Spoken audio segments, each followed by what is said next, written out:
ካንቺ ጋር ይሄንን ቃለ መጠይቅ ለማድረግ ስለቻለን ጌታን ከማግኘት በፊት ያለውን ህይወትሽንና ከዛ በኋላ ያለውን ህይወት እንዴት እንደተቀየርሽ በመንገር ብንጀምርስ እስኪ ያንን የህይወትሽን ክፍል አካፍሪን። እሺ ያው መጀመሪያ እንደማንኛውም ሰው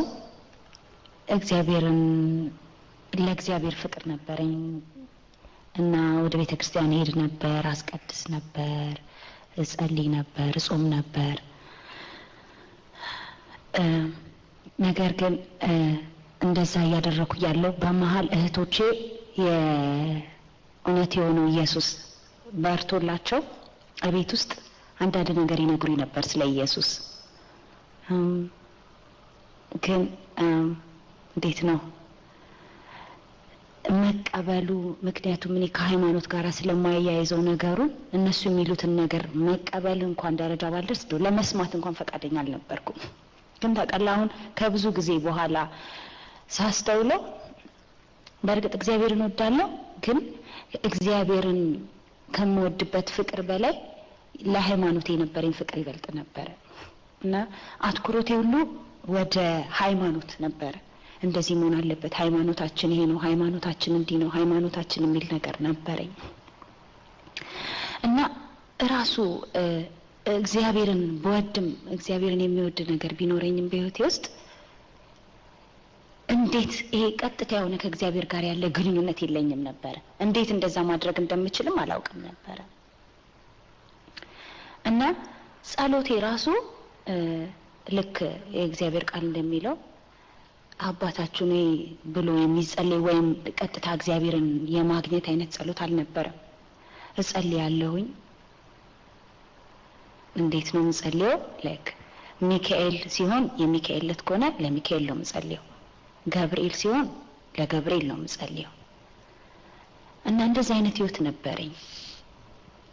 ነገር ግን ምንም አይነት አመፀኛ ልብ ቢኖረኝም ግን ከቸርነቱና ከእግዚአብሔር ፍቅርና ምህረት የተነሳ ልቤ መሸነፍ ጀመረ። ለዛ እውነት እህቶቼ ለሚነግሩኝ ወንድሜም ለሚነግሩኝ ነገር እነሱ ለተረዱት እውነት መሸነፍ ጀመረና አንድ ጊዜ ትክክለኛው መንገድ ኢየሱስ እንደሆነ ከኢየሱስ ጋር ቀጥታ መገናኘት እንደሚቻል ከገባኝ በኋላ በቃ ህይወቴን ቶታሊ ሰጠው። በእርግጥ በፊት እንደዛም እግዚአብሔርን በወድም ለእግዚአብሔር የተሰጠ ማንነት የለኝም ነበር። ከዛ ግን ህይወቴ የተለወጠው ህይወቴን 100% በቃ ለእግዚአብሔር ሰጠው። የኔ ማንነት በቃ ተሰጠ ለእግዚአብሔር። ከዛ በኋላ ህይወቴ ተለወጠና መንገዱን አወቅኩት፣ ትክክለኛው መንገድ። ፍቅሬን ተለወጠ። ከዚህ በኋላ የሃይማኖት ፍቅር ሳይሆን የእግዚአብሔር ፍቅር ነው ያለኝ እና እንደዛ ነው ህይወቴ የተለወጠው።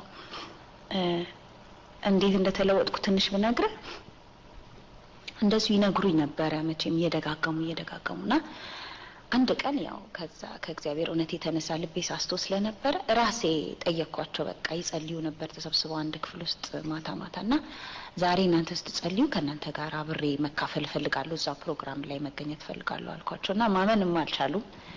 እዛ ገባሁኝ እና ራሴ መዝሙር መረጥኩ። እኔ እስካሁን ድረስ ይገርመኛል። በቃ ራሴ መዝሙር መረጥኩ። ከዛ በፊትም መዘመር ስለነበረ መዝሙሮችን አውቃለሁ እና ራሴ መዝሙር መረጥኩኝ። የመረጥኩት መዝሙር ለውጠኝ ጌታ ሆይ አንተን እንድትመስል አድርጋት ህይወቴን ኢየሱስ ሆይ የሚለውን መዝሙር ነውና ሳላውቀው እንዴት እግዚአብሔር እሱ ሐሳብ ውስጥ እንደከተተኝ ሳስቡል ጊዜ ያስደንቀኛልም በቃ ያስደስተኛልም፣ ቃል የለኝም እና ያንን መዝሙር ዘመርኩኝ። ያንን መዝሙር አብረን ሄነን ነው የምንዘምረው አልኳቸው። ከዛች ቀንና ሰዓት ደቂቃ ጀምሮ በቃ ህይወቴ ተለወጠ። ልክ እንዳልኩት ህይወቴ ተለወጠ። በቃ ህይወቴ 100% ለእግዚአብሔር ተሰጠ። ከዛ በኋላ ያ የወሰንሽው ውሳኔ በህይወትሽ ላይ የሚታይ ነገር ያመጣቸው ነገሮች ሰዎች የሚያዩት ለአንቺም በውስጥሽ የሚታወቅሽ ነገር ነበረ? በጣም ነበረ። እንዴት መሰለ? በአንድ ምሳሌ ባስቀምጠው ኢየሱስን የሚያክል ነገር ነው የተሰጠን። መጽሐፍ ቅዱስ የማይነገር ስጦታ ይለዋል እና ያ ኢየሱስ ለሁሉም ሰው ነው የተሰጠው። አሁን የኛ አቀባበል ሁኔታ ነው ስጦታው። ልክ አሁን ለምሳሌ አንድ ስጦታ 3 ሰዎች ተቀምጠው ለሶስት ሰዎች አንድ አይነት ስጦታ በአንድ አይነት ወረቀት የተጠቀለለ ስጦታ ቢሰጣቸው አንደኛው ሰው ከፍቶ ቢያየው እና ከስጦታ የተነሳ ቢደነቅ፣ ሁለተኛው ሰው ቢይዘው ግን ባይገልጠው፣ ሶስተኛው ሰው ደግሞ ከነጭራሹ ባይፈልገው ያን ስጦታ ቢመልሰው፣ እንደዚህ አይነት ነገር ነው ያለው። እኔ ያንን ስጦታ ያንን ኢየሱስ የተባለውን ነገር ወዲያውኑ ነው የገለጥኩት። የከበረ ነገር ነበር ለኔና ጉጉትም ነበረኝ የማወቅ ጉጉት ምን አይነት እንደሆነ ቀጥታ ከእግዚአብሔር ጋር ቀጥታ የመገናኘት ጉጉት እንዴትስ እንደሚቻል የማወቅ ነገር ስለነበረ እያንዳንዷን ነገር ገልጬ አይቻታለሁ ስጦታዋን። እና ያ አስደናቂ ነገር በህይወቴ ተረድቻለሁ። ያ ህይወት እንደሆነ ያ እውነት ኢየሱስ ማለት ህይወት እንደሆነ እውነት እንደሆነ መንገድም እንደሆነ ካለሱ ወደ እግዚአብሔር መግባት እንደማይቻል በዛ ወቅት ተረድቻለሁ። ስለዚህ ወዲያውኑ በፍጥነት ያደረኩት ምንድነው ከሱ ጋር መገናኘትን ነው። በቃ በጣም ጉጉት ነበረኝ። ራሱ መጽሐፍ ቅዱስ አነብ ነበር። መጽሐፍ ቅዱስ ካልከው ዳዊት እንደ መዝሙረ ዳዊት ነበር ግን በግዕዝ ነበር። ያንን ሁሉ ጊዜ አነብ ነበር። በጣም ያስገርመኛል። እኔ ራሴ ትልቅ ሚደንቅ ነውና ልክ እንደዛው በነጋታው በዛች ሰዓት እኔ ብቻዬን ነው የጀመርኩት መጸለይ ማለት ግንኙነት ማድረግ ከእግዚአብሔር ጋር እና እነሱም በየጠየኳቸው ቶቼ መጽሐፍ ቅዱስ ማነበው መጽሐፍ ቅዱስ ትኝ አልኳቸው። አዲስ ኪዳን ሰጡኝ ማለት ነው። አዲስ ኪዳኑን አንድ ሳምንት ባልሞላ ጊዜ ውስጥ ነው የጨረስኩት። ምክንያቱም የማወቅ ጉጉት ነበረኝና ጨርሻለሁ ሌላ አልኩኝ እና እነሱ እስከሚደንቃቸው ድረስ የሚጨርስ ነገር አይደለም ሊሊ እስከሚሉኝ ድረስና ከእግዚአብሔር ጋር ያለኝ ሪሌሽንሺፕ እየተለወጠ መጣ። እንዴት መሰለ በአንድ ምሳሌ ባስቀምጥልህ ህይወታችን የሚለወጠው እግዚአብሔርን መውደድ የምንጀምረው ወይም ከእግዚአብሔር ጋር መቀራረብ ወይም ከእግዚአብሔር ጋር ብዙ ጊዜ መቆየት የምንችለው ምክንያቱም ብዙ ሰዎች ይደነቃሉ። ኢቭን የራሴ ፋሚሊዎቼ እንዴት ነው ይሄን ያህል ረጅም ሰዓት መቆየት የምትችው አንድ ክፍል ውስጥ ብቻሽን ምን እየሰራ እነሱ ራሳቸው ያስደንቃቸዋል። ልክ እንዴት መሰለ አንድን ጥሩ ሰው የሆነን ሰው ስትቀርበው በቀረብከው ቁጥር ለዛ ሰው ያለ ፍቅርና አክብሮት እየጨመረ እንደሚሄደው እግዚአብሔርንም ካልቀረብከው እግዚአብሔርን ማወቅ አትችልም። እንግዲህ ደግሞ በቀረብከው ቁጥር እግዚአብሔርን እየወደድከው እግዚአብሔር ማንነት እየተገለጠል እግዚአብሔርን ያፈቀርከው ጓደኝነታችን ወይም ሪሌሽንሺፓችን እየጠበቀ ይሄዳል። እና እንደዛ ነበር ማድረግ የጀመርኩት። መቅረብ በጀመርኩኝ ቁጥር ማንነቱ ፍቅር መሆኑ መሐሪ መሆኑ ባህሪው ይሄ ሁሉ የበለጠ ከሱ ጋራ እንድቀርብ እንዳውቀው እንዳከብረውና በህይወቴ ውስጥ መጽሐፍ ቅዱስ ምን ይላል አንድ ቦታ ስለ እግዚአብሔር ሲያስቀምጥ እሱ የታመነ አምላክና እውነተኛ የታመነ አምላክና ክፋት የሌለበት እውነተኛና ቅን ነው ይላል። እና ከእንደዚህ አይነት አምላክ ጋር መወዳጀት የማይፈልግ ማን ነው ስታስበው? እና ያንን የበለጠ ባወቅኩኝ ቁጥር የበለጠ ምርጫዬ የበለጠ ህይወቴ በዚህ ምድር ላይ ማንንም እንደሱ ሊሆንልኝ እንደማይችል እያወቅኩኝ ስለመጣሁኝ በቃ እየተቀራረብን ሄድን እየተዋደድን ማለት ነው። ጌታ ማን ነው? ጌታ እንዴት ከሁሉ ይበልጣል የሚለውን ነገር በተነግረን እስኪ። እሺ ምንድነው በዚህ ምድር ላይ ስንኖር የሚያስደስትም ነገር አለ የሚያሳዝንም ነገር አለ። ዋናው ቁም ነገር ግን የህይወታችን መሰረት ወይም የደስታችን መሰረት ኢየሱስ መሆኑ ነው። ይሄንን ጌታ ኢየሱስ አንድ ጊዜ ለደቀ መዛሙርቶች ሲያስረዳቸው ምን አላቸው? ሁለት አድርጎ ለአገልግሎት ከላካቸው በኋላ ተመልሰው ሲመጡ በጣም ተደስተው ነበር የመጡት። ተደስተው መጥተው ጌታ ሆይ አጋንንት እንኳን በስም ታዘዙልን አሉት። ምክንያቱም ከዛ በፊት እንደዚህ አይነት ነገር እነሱ ሲያደርጉ አይተው ማያውቁም፣ እነሱ ማድረግ እንደሚችሉ አያውቁም ነበር። እና የነሱ የመጨረሻ ደስታቸው ያ ነበር። ምን አላቸው ጌታ ኢየሱስ ክርስቶስ? ሰይጣንን እንደ መብረቅ ከሰማይ ሲወድቅ አየሁት አላቸው። በጣም አቀለለባቸው። ወድቋል፣ እሱ ምንም የሚያስደንቅ ነገር አይደለም። ምን አላቸው? ነገር ግን ጥሩ ነው አገልግሎታችሁ ጥሩ ቢሆን እንደዚህ አይነት ነገር ብታደርጉ ጥሩ ነው፣ ግን በዚህ ሳይሆን ስማችሁ በሰማያት መዝገብ ላይ ስለተጻፈ በዚያ ደስ ይበላችሁ አላቸው። ብዙ የሚያስደስት ነገር አለ። የደስታችን መሰረት ግን መዳናችን ወይም ስማችን በሰማያት መዝገብ ላይ መጻፉ ነው። ይሄንን እንድናውቅ ነው የሚፈልገው፣ እንዳንደሰት ሳይሆን ያ አይነት ደስታ ካለን አንኮንዲሽናል የሆነ ደስታ አለን ማለት ነው። ዛሬ ነገሮች ሲሆኑ ሳይሆኑ የሚል ነገር። ይሄ ዋናው ቁም ነገር ደግሞ ምንድነው? ያ ስማችን ሊጻፍ የቻለው ያ ዘላለማዊ ማረጋገጫ ያለው ዋስትና ያለው ነገር ሊኖረን የቻለው ከኢየሱስ ክርስቶስ የተነሳ ነው። መሰረታችን ኢየሱስ ነው ማለት ነው። ኢየሱስ ዋጋ ስለከፈለ ስለ ኃጢአታችን ዋጋ ስለከፈለ ከዛ ከኢየሱስ የተነሳ ነው ስማችን በሰማያት ላይ መዝገብ ሊጻፍ የቻለው። ስለዚህ ይሄ መሰረታዊ የሆነው ነገር ሰው ሁሉም ሰው ከገባው አንኮንዲሽናል የሆነ ፍቅር ይኖራል፣ አንኮንዲሽናል የሆነ ደስታ ይኖራል፣ አንኮንዲሽናል የሆነ እርካታ ይኖራል በነገሮች ላይ ያልተመሰረተ። እንደዛ ሆኖ ደስ ሊለን ሊያዝነን እንደማንኛውም ሰው ልንኖር እንችላለን፣ ግን መሰረታችን አይነቃነቅም ማለት ነው። እኔ ብዙ ሰዎችን በተለይ ወጣቶቹ በድራግና በአንዳንድ ነገሮች ሲያዙ ፈርጄባቸው አላውቅም። ለምንድነው ታደርጋለህ ማለትም አልችልም። ምክንያቱም ምርጫ የላቸውም። እዚህ ምድር ላይ ለመኖር የዚህ ምድር መከራ ለመርሳት አንድ ነገር ማድረግ አለባቸው። ጉዳዩቱ ጋር ነው መሰለህ ያ ነገር የመረጡት ነገር ለዛ ደቂቃና ለዛ ወቅት ያንን ሀዘናቸውን መከራቸውን ጭንቀታቸውን ያስረሳቸዋል። ሌላ ምርጫ ስለሌላቸው ያንን መርጠዋል። ምንድነው ነገሩ? ዋናው ቁም ነገሩ የመረጡት ምርጫ ግን ትክክል አይደለም። በእርግጥ ያ ነገር መከራቸውን ሊያስረሳቸው ወይም ጭንቀታቸውን ሊያስረሳቸው ይችላል ለተወሰነ ጊዜ። ነገር ግን ይሄ ቃሉን እንደዚህ ብዬ ብጠቀመው ትክክል ይሆን እንጂ የኔ ምርጫ ኢየሱስ ነው። ኢየሱስ ለኔ እኔን ሳይጎዳ እኔ ያለሁበትን ነገር ሊያስረሳኝ ይችላል። እኔን ሊያረካኝ ሊያጠግበኝ ይችላል። ለትንሽ ደቂቃ ለተወሰነ ለዛች ለችግር ላለችበት ወይም ለጭንቀቴ ጊዜ ሳይሆን ብቻ ለዘላለም። ስለዚህ እኔ ትክክለኛው ምርጫ የቱ እንደሆነ አውቄዋለሁ፣ የሚያዛልቀኝን አውቄዋለሁ። ስለዚህ ትክክለኛው ምርጫ ኢየሱስን መርጫለሁ። እነሱ ግን አላወቁም። ወይም ኢየሱስ ከድራግ እንደሚበልጥ ወይም እነሱን ሳይጎዳቸው ህይወታቸውን አፌክት ሳያደርግ ለዘላለም አስደስቷቸው አርክቷቸው እንደሚያኖር አላወቁም። ለዚህ ነው ስለዚህ አይ ካን ብሌም them። ነገር ግን ቢያውቁ ኖሮ ኢየሱስ የሚያሳርፍ የሚያረካ መሰረታዊ ደስታ ምንም የማያነቃንቅ ደስታን እንደሚሰጥ ቢያውቁ ኖሮ ግን እንደዛ ያደርጉም ነበር። it's just like መጀመሪያ እንደነገርኩ ስጦታው ኢየሱስ የሚባል ነገር ስጦታ ተሰጥቶናል።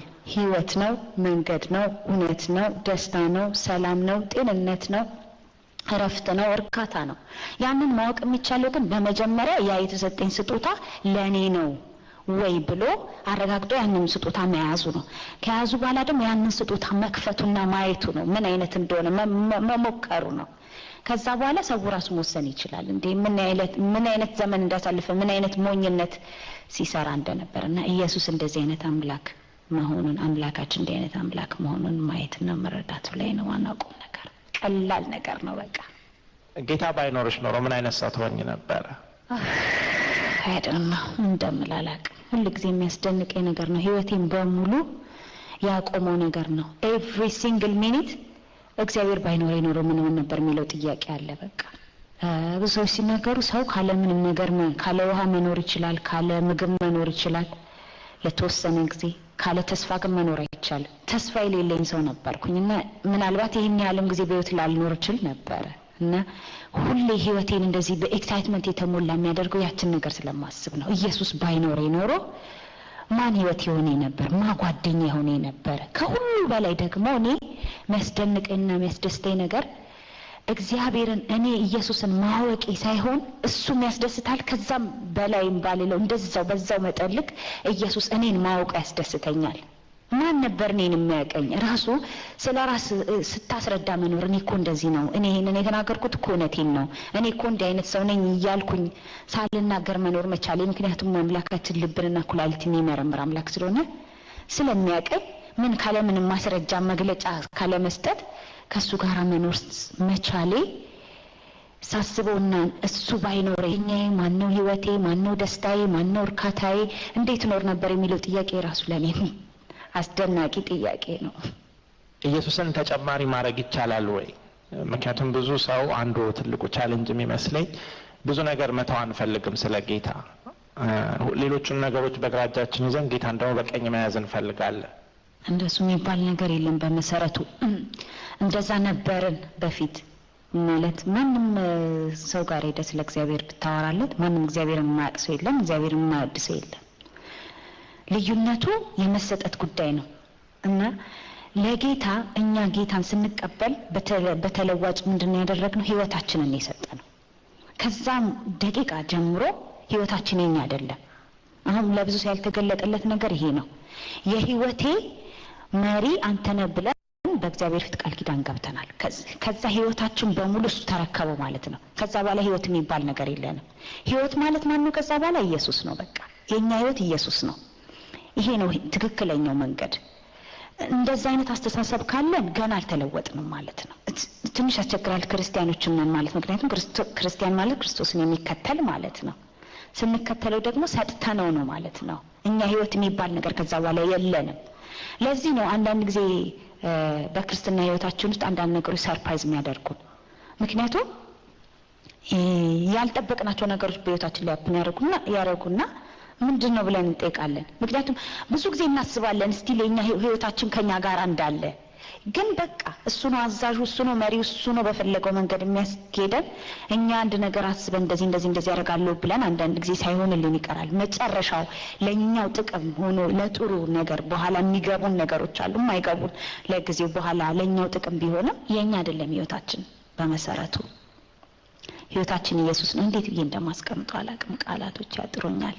ምን ለማለት ነው? እሱ ሰው ጌታን ቢከተል ሁሉን ትቶ፣ በተለይ ወጣቶች አንዱ ችግራቸው ደስታዬን ሳላይ ሁሉ ነገር ሉዝ እንደሚያደርጉ ያስባሉ። ምክንያቱም አሁን መጨፈር ይፈልጋል፣ መደሰት ይፈልጋል። በጌታ የሚገኘው ነገር ከዛ ይበልጣል ወይ? ሰዎች አሁን የሚፈሩት ነገር በጌታ መሆን ማለት መታሰር ወይም ደግሞ በቃ በሃይማኖት በሆነ ነገር ውስጥ መግባት የሚመስላቸው ሰዎች ሞኝነት፣ ብዙ ነገር ሉዝ የሚያደርጉ ይመስላቸዋል። የሚገኘውን ነገር አይደለም ሰው የሚያስበው፣ የሚታጣውን ነው። የሚገኘውና የሚታጣውን እንዴት ታወዳድሪዋለሽ አንቺ በህይወትሽ? እኔ ምንም ምድር ላይ ያለ ቃል ሊገልጸው አይችልም። እሞክራለሁ ግን ይሄንን ነገር ለመመለስ። አዎ ሁሉም ሰው እንደዛ ነው የሚመስለው። ምክንያቱም መጀመሪያ ከሰማው ኢንፎርሜሽን የተነሳ ነው። እግዚአብሔርን መከተል ማለት ይሄ እንደዚህ ማለማድረግ ነው፣ እንደዚህ ማድረግ ነው፣ እንደዚህ አይነት አመለካከት ስላለው ነው። ነገር ግን አንድ ጊዜ ኢየሱስን ከተከተልከው ወይም ኢየሱስን ካወቅከው ልክ እንዳልኩ ያንን ነገር ከፍቶ እንደማየት ነው። እርካታም ደስታም ሁሉ ነገር በኢየሱስ ውስጥ ነው ያለው።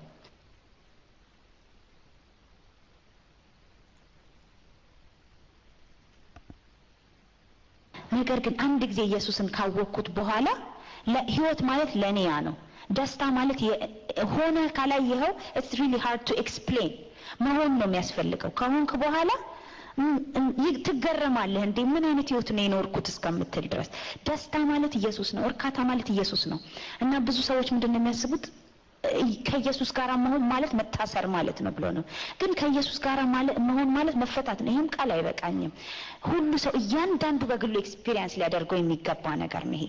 ከኢየሱስ ጋር መሆን ማለት ከኢየሱስ የተነሳ ክብር አለ፣ ከኢየሱስ የተነሳ ውበት አለ፣ ከኢየሱስ የተነሳ መወደድ አለ።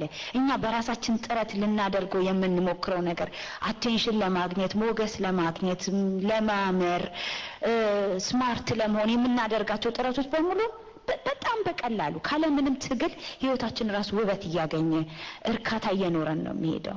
I have no word። እኔ እንጃ ይሄንን ለመግለጽ ቃል የለኝም። ሰው እያንዳንዱ ኢየሱስ ጋር ሆኖ ሊያገኘው የሚችል ነው። ኢየሱስ ጋር ሆኖ ጌታን ተከትሎ ክብር ነው እንጂ ውርደት የለም። ምክንያቱም እሱን የሚያምኑት ሁሉ አይጸጸቱም ነው የሚለው። እግዚአብሔርን ስላመንን ወይም ህይወታችንን ለሱ ስለሰጠን አስበው እስኪ ቆይ እንደዚህ አይነት አምላክ ነው ስለ እግዚአብሔር በአንድ ቃል ሲነገር እሱ እውነተኛን አምላክና የታመነ ነው። እውነተኛ አምላክና ክፋት የሌለበት ነው። የታመነና እውነተኛና ቅን ነው ይላል። ለእንደዚህ አይነት አምላክ ህይወትን መስጠት ማለት በቃ እኮ አስተማማኝ ሁኔታ ላይ ነው ያለው ማለት እኮ ነው። በጣም አስተማማኝ ነውና እንደዚህ አይነት መሆኑን እግዚአብሔርን ብናቀው፣ ይሄ ኢየሱስ የምንለው ህይወታችንን የምንሰጠው ማን መሆኑን ብናቀው፣ እኛ ነን እኮ ራሳችንን ተሽቀዳድመን ህይወታችንን የምንሰጠው። ምክንያቱም we are in the safe place እኮ ደህና ቦታ ላይ ነን ያለነው። አስተማማኝ ነው አምላክ። ኤኒ ታይም አስተማማኝ አምላክ ነው። ኤኒ ታይም ምንም ክፋት የሌለበት አምላክ ነው ያለን። እውነተኛ አምላክ ነው ያለን። እውነት የሚናገር አንድ ጊዜ ውሸት የማይገኝበት ቅን ነው። እማትጠራጠረው አንድ ነገር ሊያደርገኝ ይሆናል ወይ አድቫንቴጅ ሊወስድብኝ ይችላል ወይ ብለህ የማትለው ነውና እንደዚህ አይነት መሆኑን ቢያቅ ሁሉም ሰው ራሱ ተሽቀዳድሞ ነው መጠየቅም መለመንም የለበትም። እና ለዚህ ነው እያንዳንዱ ሰው ነገር ኤክስፒሪየንስ ማድረግ አለበት ማለት ካሉት ፈተናዎች ጋራ ካለው የጊዜ መርዘም ጋራ ከቦታና ከአካባቢ መቀየር ጋራ ከኑሮ ስታይል ወይም ለምሳሌ አግብተሽ ወልደሽ ባለሽበት ጊዜ ብዙ ነገር እያለፈ በህይወትሽ የእግዚአብሔር ፍቅርና ለጌታ ያለሽ አምልኮና ያድናቆት ህይወት እየጠለቀና እያደገ ነው። መዝሙሮች ይናገራሉ፣ የማይናገሩ አይደሉም። በህይወትሽም እንደምናየውና እንዴት እንደዛ ሊሆን ቻለ? ይሄ የመሰረት ጉዳይ ነው። መሰረቱ ፍቅር ላይ ስለተመሰረተ ነው። የፍቅር መሰረት አለን። የኔና የእግዚአብሔር ግንኙነት መስጥሩ መሰረት ላይ ነው ያለው። አሁን ብዙ ሰዎች ጥያቄ የሚፈጥርባቸው እንዴት ነው እንደዚህ ልትወጂው የምትችይው እግዚአብሔርን? ይሄ ፍቅር ደግሞ የሚመጣው ይሄ መሰረት ያለው ፍቅር የሚመጣው መጀመሪያ እንዳልኩት ከመቀራረብ የተነሳ ነው። ልክ ጥሩ ምሳሌ እንዲሆን ልክ በምድራዊ ህይወታችን ልክ አንድ ሰው እንዴት ነው የምንወደው? ከወደድነው ወደድነው ነው ማለት ነው። ወይም እንወድና ወይም ባልና ሚስት እንደምናገባው እንዋደዳለን መጀመሪያ፣ ከዛ በኋላ ቃል ኪዳን እንገባባለን፣ ከዛ አብረን እንኖራለን። ከዛ በኋላ ምንም የሚለየን ነገር የለም፣ ምክንያቱም ጥሩ መሰረት ስላለን ነው። ልክ እንደዛ ነው ከእግዚአብሔር ጋር ያለኝ ግንኙነት በጥሩ መሰረት ላይ ስለተመሰረተ በፍቅር መሰረት ላይ እንዴት ልትወጁ ቻልሽ የሚለው ነገር ልክ እንደዚሁ ምድራዊ ፍቅር ሰውን እንደምንወድበት አይነት ፍቅር ነው። ሰውን ካልቀረብነው ያን መልካም የሆነ ሰው ጥሩ ሰው የሆነ ሰው ካልተቀራረብን ያ ግንኙነት ከሌለን ፍቅሩ አያድግም። ፍቅር መጀመሪያ መያዝ ትጀምራለህ። በፍቅር መያዝ ትጀምራለህ። ከዛ የሚቀጥለው ስቴፕ ደግሞ መነደፍ ነው። ከዛ ደግሞ ወደ ማበድ ይቀጥላል፣ ያድጋል። የሚያድግ ነገር ነው። ያ ሁሉ ግን የሚመጣው ከመቀራረብ ነው፣ ከማወቅ ነው። ያለህን አመለካከት መጀመሪያ የነበረን ስለ እግዚአብሔር የነበረን አመለካከትና በኋላ ደግሞ እግዚአብሔርን እያወቅህ ስትመጣ እንዴ ምን አይነት አምላክ ነህ፣ ያ ማወቅ ፍቅርን እየጨመረ ይሄዳልና ከዛ የተነሳ ነው ምንም አይነት ለውጥ መሰረቴ ትክክለኛ ፍቅር ላይ ስለተመሰረተ ነው። በምንም አይነት ሁኔታ ባልፍም ዝቅም ብል ከፍም ብል እሱ ጓደኛዬ ነው፣ እሱ ህይወቴ ነው። ከሱ ፕሬዘንስ ውጪ መኖር አልችልም። ብዙ ሰዎች እንዴ ምንድነው የምትይው አንቺ የምትጸልዩ እግዚአብሔርን ምን አምጣ ነው የምትይሉኛል። ምክንያቱም መጸለይ ማለት አምጣ ውሰድ ወይ ነን አርግ አታርግ እንደማለት ነው የሚያዩት። ግን ለኔ ግን በህልውና ውስጥ በቃ በሱ ፕሬዘንስ ውስጥ ልክ ሰውን ስትወደው እሱን ማየት እንደምትመኝ በቃ ምን ጊዜ አንን ሰው አይቼው ምን ጊዜ አግኝቼው ብለህ እንደምትናፍቀው ምንም ፍቅር ማለት ያው ነው። ምንም ልዩነት የለውም። ያ ፍቅር ከእግዚአብሔር ጋር ሲሆን ማለት ነው። ልክ አንተ አንድን ሰው እንደምትወደው ወይም አንድ ባለቤት ብትኖር ባለቤትህን እንዴት እንደምትወዳት ልታያት እንደምትናፍቀው ወይ ፍቅረኛ ቢኖር ያንን ፍቅረኛህን ልታዋራው እንደምትፈልገው አንድ ፍቅረኛ ቢኖር መቼ አግኝቻት መቼ ገንዘብ ጠይቂያት አትላትም፣ ወይም መቼ አንድ ነገር ከሷ ስጫ አትልም። ምክንያቱም አንተ እሷን ማግኘት ወይም ከሷ ጋር መነጋገር ወይም የሷን ድምጽ መስማት እንደምትፈልገው ልክ እንደዛው ነው። ልዩ ነገር የለም። ልክ ወደ እግዚአብሔር ሲመጣ ወደ መንፈሳዊ ነገር ሲለወጥ የእግዚአብሔር ፍቅር የተለየ አይደለም። ልክ እንደዛው አይነት ፍቅር አለን። ስለዚህ በከፍታም ውስጥ ብንሆን በዝቅታም ውስጥ ብንሆን በማይመችም ሁኔታም ውስጥ ቢሆን ልጅም ብወልድ ስራም ቢበዛብኝ ያ ፍቅር አለ። ያ ፍቅር ስለሱ ማውራት እንድችል ያደርገኝ። ያ ማወቅ ያ መቀራረብ ስለሱ መናገር እንድችል ያደርገኝ። ልክ አንድን ሰው ስትወደው ስለሱ ማውራት ማቆም እንደማትችል አጋጣሚዎችን እንደምትፈልግ ከዛ የተነሳ ነው ምንም አይነት የማይለዋወጥ ነገር የሚኖረኝ ኤኒ ታይም ኤኒዌር ስለሱ ማውራት የምችለው። ደህንነት ሲባል ብዙ ጊዜ ሰዎች የተለያየ ነገር ይገባቸዋል። ግን ነገሩ ደህና መሆን ማለት ነው፣ በእግዚአብሔር እጅ ደህና መሆን እና እግዚአብሔር ለሰው ያለው ፍቅር ምን አይነት ነው? አንቺ እግዚአብሔር ፍቅር ነው መሰረቱ ብለሽና እስቲ እግዚአብሔርን ፍቅር ለሌሎች ሰዎች ገና ሰዎች ምክንያቱም ያንን ፍቅር ቢያውቅ ሁሉም ሰው ተሻምቶ ነው የሚወስደው። እስቲ እግዚአብሔርን ፍቅር በሚገባሽ ቋንቋ እንደው ንገሪን እስኪ። አሁን ምንም ቃል የለኝም ዶክተር፣ ቃል የለኝም። እሞክራለሁ ግን ይሄንን ነገር ለመግለጽ። ግን ዋናው ነገር ምንድነው? እግዚአብሔር የሚፈልገው ከኛ የሚፈልገው ነገር ያንን እንድናውቅ ነው፣ የተደረገልንን ነገር እንድናውቅ። ለዚህ ነው ይሄ እውነት ኢየሱስ የገባውም ሰው ወይም ከኢየሱስ ጋር ግንኙነት ያለውም ሰው ለሌለውም ሰው እግዚአብሔር ኤኒ ታይም ኤቭሪ ዴይ ኤቭሪ ሲንግል ሚኒት እንድናውቅ የሚፈልገው ስማችሁ በሰማያት መዝገብ ተጽፎላችኋል። ያለቀ ነገር ነው። የደህንነት ጉዳይ ያለቀ ነገር ነው። ጌታ ኢየሱስ ክርስቶስ እኛን ለማዳን ከኛ ጋር ለመሆን ኢየሱስ ክርስቶስን መስጠቱ ብቻ አምላካችን ኢየሱስ ክርስቶስን መስጠቱ ከዚህ የሚበልጥ ፍቅር የለም። ይሄ ነገር ተሰጥቷቸዋል፣ ይሄ ነገር አለ፣ ተዘጋጅቶላቸዋል፣ ስማችሁ በሰማያት መዝገብ ላይ ተጽፎላቸዋል። ከዚህ የሚበልጥ አስደናቂ ፍቅር የለም። አሁን ሰው ብዙ ጊዜ ግን እንደማስተውለው ይሄ ነገር ይረሳና ወይም ልክ ኖርማል ነገር ይሆንና መዳን የሚባለው ነገር ልክ ነው። አሁን ዶሮ ቤተክርስቲያን ሄዳለሁ፣ ጸልያለሁ፣ አስቀድሳለሁ፣ ግን ስለ ኢየሱስ ሲወራልኝ ልክ አንድ የሚያሳዝን ፊክሽን እንዳነበብኩ እኔን የሚመለከተኝ ነገር አይመስለኝም። ሲያሳዝኑ ብዬ እንደማልፈው አይነት ነገር ታሪክ ነው፣ ተረት ነው። ልክ አሁን ግን መታወቅ ያለበት ኢየሱስ ክርስቶስ ለኛ መሰጠቱ ያንን ሁሉ ዋጋ መክፈሉ በቂ ነው። እኛ ግን ምንድነው የምናየው? ያ ልክ የሆነ መሆን ያለበት ነገር አድርገን እንቆጥረውና በኤቭሪዴይ ላይፋችን የሚሆነው ነገር አንድ ነገር ሲሳካልን እግዚአብሔር እንዴት ይወደኛል፣ አሜሪካ ነገር መጣው፣ እግዚአብሔር እንዴት ይወደኛል፣ ይሄ ነገር ሆነልኝ፣ ይሄ ነገር ተሳካልኝ። ያንን ነው የምናረገው፣ ያ ነው ለኛ ፍቅር። ስለዚህ እዚህ ምድር ላይ ለሚሆነው ነገር አንድ ነገር ያለው ሳይሆንልኝ ሲቀር እግዚአብሔር እኔን አይወደኝም እንላለን። ምክንያቱም አገላለጻችን ወይም መሰረታችን የተለየ ቦታ ነው። ግን ሁሉ ጊዜ መታወቅ ያለበት ሁሉ ጊዜ አስደናቂ መሆን የሚገባው ምንም ኃጢአት የሌለበት ኢየሱስ ክርስቶስ ስለኛ ኃጢአት ሲል መሞቱ ያ ታሪክ ሳይሆን ህይወት መሆኑ ከዛ የሚወጥ ፍቅር ነው፣ አስደናቂ ፍቅር ነው። ያ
መውደድ ማለት ያ ነው።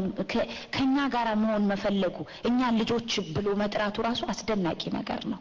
ሳስበው ሁለት አይነት ሰዎች አሉ ይመስለኛል። አንደኛው ሰዎች እኔ ልወደድ የምችል አይደለሁም፣ መፈቀር የሚችሉ የማይመስላቸው ከማንነታቸው ወይም ደግሞ ከሆነባቸው ነገር የተነሳ። ሁለተኛው ነገር ደግሞ በብዙ ፍቅር ውስጥ ያሉ ለኔ ምንም ከዚህ በላይ የሚያስፈልገኝ የለም የእግዚአብሔር ፍቅር ትርፍ የሚመስላቸው ሰዎች አሉ። መወደድ ለማይችሉ ሰዎችና ሌላ ፍቅር ለማያስፈልጋቸው ለሚመስሉ ሰዎች የምትነግራቸው ነገር እንዴት ነው የእግዚአብሔር ፍቅር ሌላ አይነት መሆኑን የምትገልጭ?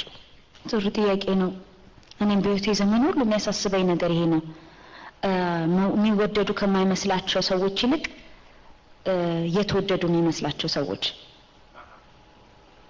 ያሳስበኛል። አሜን። እንዴት ብዬ እንደምገልጸው ባላቀም እንዴት ነው ዘላለማዊነት ያለው ፍቅር የእግዚአብሔር ፍቅር ብቻ ነው። ምክንያቱም በበቂ ማስረጃ የተገለጸ ፍቅር ነው፣ ራስን እስከ መስጠት ድረስ የማያልቅ ፍቅር። የሆነ ቦታ ሁሉም ፍቅር የሆነ ቦታ ያልቃል። ነገር ግን በዛ ሁኔታ ውስጥ ላሉ ሰዎች በመወደድ ውስጥ በመታወቅ ውስጥ በዝነኝነት ውስጥ በመፈለግ ውስጥ ያሉ ሰዎች አንድ ጊዜ ያ ነገር ልቅ ሲል የግዴታ ያልቃል። የማያልቅ ፍቅር የእግዚአብሔር ፍቅር ነው፣ በበቂ ማስረጃ የተገለጠ ፍቅር፣ ዘላለማዊነት ያለው ፍቅር። ምንም አይነት እዚህ ምድር ላይ ዘላለማዊ የሆነ የማያልቅ ነገር የለም እና ድንገት ሲያልቅባቸው በጣም አስጨናቂ በጣም ለዚህ ነው ብዙ ሰዎች ብዙ አሰቃቂ ውሳኔ ላይ የሚደርሱት፣ ራሳቸውን እስከ መግደል የሚደርሱት። ምክንያቱም ያልተጠባበቁት ነገር ነው፣ እነሱ ላይ ያ ይሆናል ብለው ያላሰቡት ነገር ነው። የማይወደዱ ለሚመስላቸው ሰዎች ላልከው ደግሞ እግዚአብሔር እንደሚወዳቸው እንዴት ያወቁ ለታ እንግዲህ ያለቀ ነገር ነው የእግዚአብሔር ፍቅር።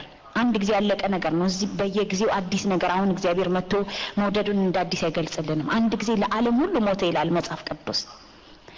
ያ ሞተ አለቀ ኢየሱስ ክርስቶስ። ይሄ ስጦታ ኢየሱስ ክርስቶስ ሞተ ተነሳ የተባለው ኢየሱስ ክርስቶስ ለአንተ ደህንነት ነው ተብሎ ተሰጥቷል። እነዛ ሰዎች ያንን ነገር ቀርቦ ማየት ከጀመሩ የነሱ ህይወት ደግሞ ለዘላለም በኤክሳይትመንት የተሞላ ነው የሚሆነው። ያንን ስጦታ ገልጻችሁ እዩትና ተለማመዱት፣ ኤክስፒሪየንስ አድርጉትና ከዛ በኋላ የህይወታቸው እንዴት እንደሚለወጥ መገመት ትችላላችሁ።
ካወቅነው በኋላ ልጁን ኢየሱስ ክርስቶስን ካወቅነው በኋላ መውደዱ ከባድ ነገር አይደለም። ምክንያቱም ይወደድ አምላክ ነው እሱ ራሱ።